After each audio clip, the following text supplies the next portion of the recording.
공대지 미사일은 자체 추진력과 유도장치를 갖춘 폭탄으로 일반 폭탄과 달리 긴 사정거리와 높은 명중률을 자랑한다. 치명적인 공격력을 자랑하는 장거리 공대지 미사일은 적이 중요 군사시설을 공격하는 데 주로 사용된다.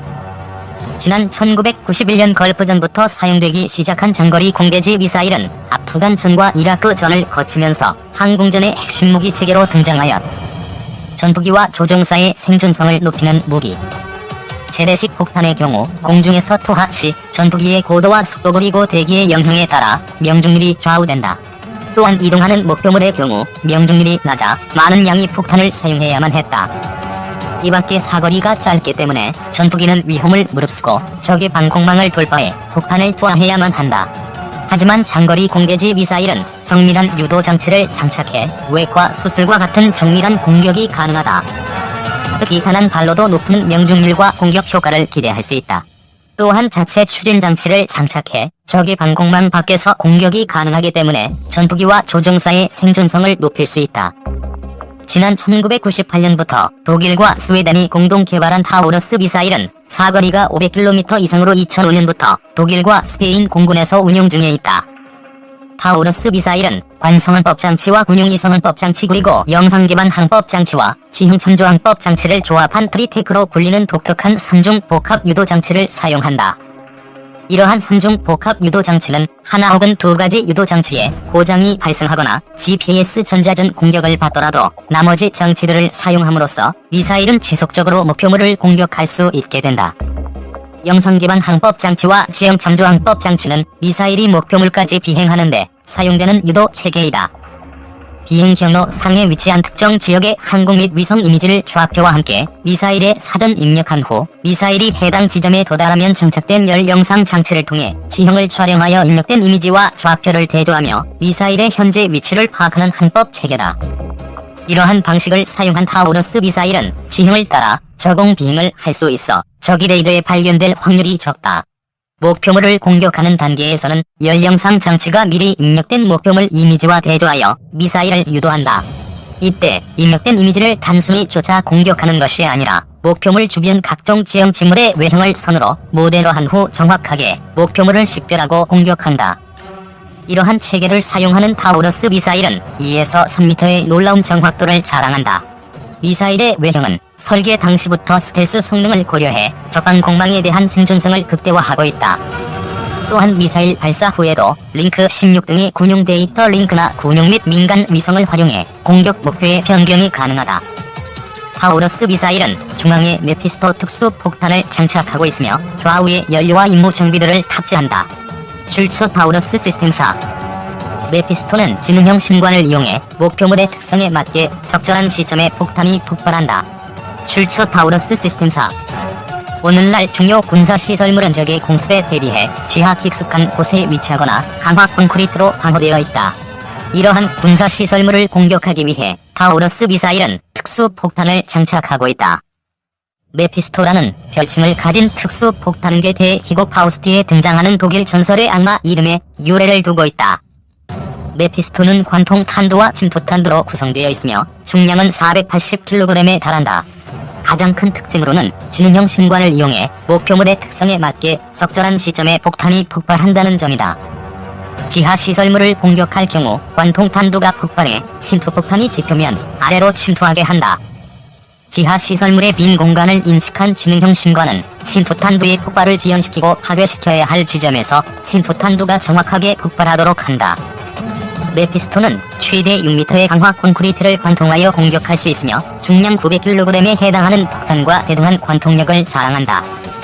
이밖에 지상의 목표물의 경우 관통 탄두와 침투 탄두를 동시에 폭발시켜 폭풍 및 파편 효과를 이용해 목표물을 파괴한다.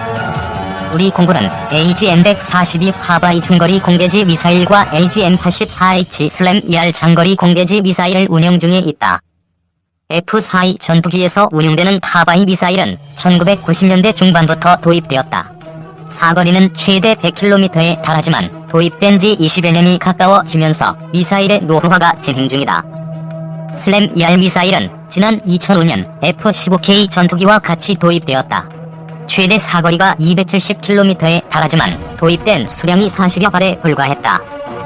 결국 지난 2008년부터 공군은 신형 장거리 공대지 미사일의 도입을 추진하게 된다. 미국의 제좀과 타우러스 미사일이 후보로 결정되어 그동안 경합을 벌여왔다. 하지만 2011년 결정을 목표로 했던 장거리 공대지 미사일 도입 사업은 미 정부의 제좀 미사일 수출 승인이 나지 않아 지난 몇 년간 연기되었다. 결국 타우러스 미사일이 단독 협상 대상이 되었으며 올해 안에 도입을 결정할 예정이다.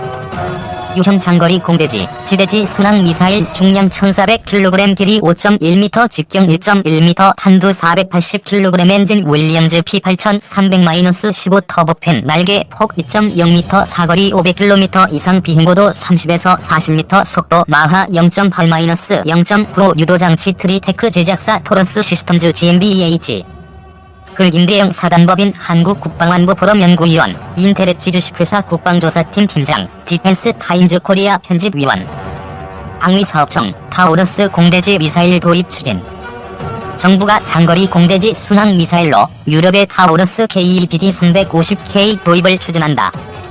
북한의 핵미사일 공격 징후를 탐지해 선제 타격하는 킬체인 시스템의 한 축을 담당할 무기다. 방위사업청 관계자는 3일 유럽의 타우러스를 장거리 공대지 유도미사일 도입 사업의 단독 후보로 정했다며 가격 협상과 기술 심사 등을 마무리한 뒤 최종 도입 여부를 결정할 것이라고 밝혔다. 타우러스가 도입되면 우리 공군의 북한 핵미사일 시설 선제 타격 작전에 변화가 생길 전망이다. 공군이 보유한 사거리 270km의 공대지 미사일인 슬리미아로는 평양 이북의 미사일 시설을 타격하는데 한계가 있었다. 기존 공대지 미사일로 선제 타격을 하려면 미사일을 탑재한 공격기가 북한 상공을 무사히 지나갈 수 있도록 보유하는 전투기들이 수십 대 출격해야 했다. 적방 공망을 무력화하는 전투기와 북한 전투기로부터 우리 공격기를 지키는 F-15K와 같은 기종들이 함께 작전을 펼쳐야 하기 때문에 위험 요소가 많았다. 타우러스 공대지 순항 미사일은 사거리가 500km에 달해 이를 탑재한 공격기가 우리 상공에서 미사일을 바로 발사할 수 있다. 공격기를 호위할 전투기들이 많이 출격할 필요가 없고 격추의 위험도 낮아지는 것이다. 타우러스 미사일의 탄도 중량은 480kg이다. 적방 공망을 피할 수 있는 초저고도에서 음속에 가까운 마하 0.9의 속도로 날아갈 수 있다. 또 6m 두께의 콘크리트 벽을 관통할 수 있어 북한의 지하벙커 파괴도 가능하다. 국방부는 그동안 킬체인 시스템에서 장거리 공대지 순항 미사일 보유가 중요하다고 판단해 2008년부터 미국의 제즘과 타우러스를 두고 저울질해왔다. 하지만 미국 정부가 제즘에 대한 수출 승인을 불허하면서 유럽 타우러스 시스템스사와 협상을 진행해왔다. 제즘보다 성능이 우수한 것으로 알려진 타우러스 도입의 가장 큰 문제는 가격이다. 제즘은 한 발에 70만 달러 정도이지만 타우러스는 100만 달러에 달한다. 미사일 비용에다 전투기에 부착하는 비용까지 더하면 200만 달러에 육박할 것이라는 전망이다. 방사청은 앞으로 협상을 통해 전체 사업비에 맞게 가격을 낮춘다는 계획이지만 쉽지 않을 것이란 예상이 나오고 있다. 군 관계자는 예상 비용을 구체적으로 알려줄 수 없지만 현재 140% 정도 초과한다며 한 발당 가격을 낮춰야 하고 지원체계 가격도 낮춰야 한다. 만약 예산 범위를 초과하면 협상이 결렬되고 전력화 시기 또한 늦어지게 될 것이라고 말했다. 독일 타우러스 미사일 한국 판매 합법적 북한의 불법 주장 반박. 북한이 최근 한국에 대한 독일의 미사일 판매를 비난한 데 대해 독일 정부가 입장을 밝혔습니다. 불법 무기 수출이라는 북한의 주장과 달리 국내외 법을 모두 준수했다고 반박했습니다. 백성원 기자가 보도합니다. 북한이 문제 삼은 건 독일 장거리 공대지 유도미사일 타우러스의 한국 판매 결정입니다. 북한 외무성은 지난 14일 독일의 처사는 분쟁 지역에 대한 무기 수출을 금지한 국내법까지 무시하면서 한반도 정세를 더욱 격화시키는 반평화적 행위라고 강하게 비난했습니다. 하지만 독일은 국내외 법을 모두 준수했다며 북한의 주장을 일축했습니다. 독일 연방경제에너지부 공보실의 안드레아스 아우드레치 박사는 지난 19일 VOA에 보낸 이메일에서 독일 정부는 관련 수출 통제법에 근거해 전쟁 무기 수출을 결정한 것이라고 밝혔습니다.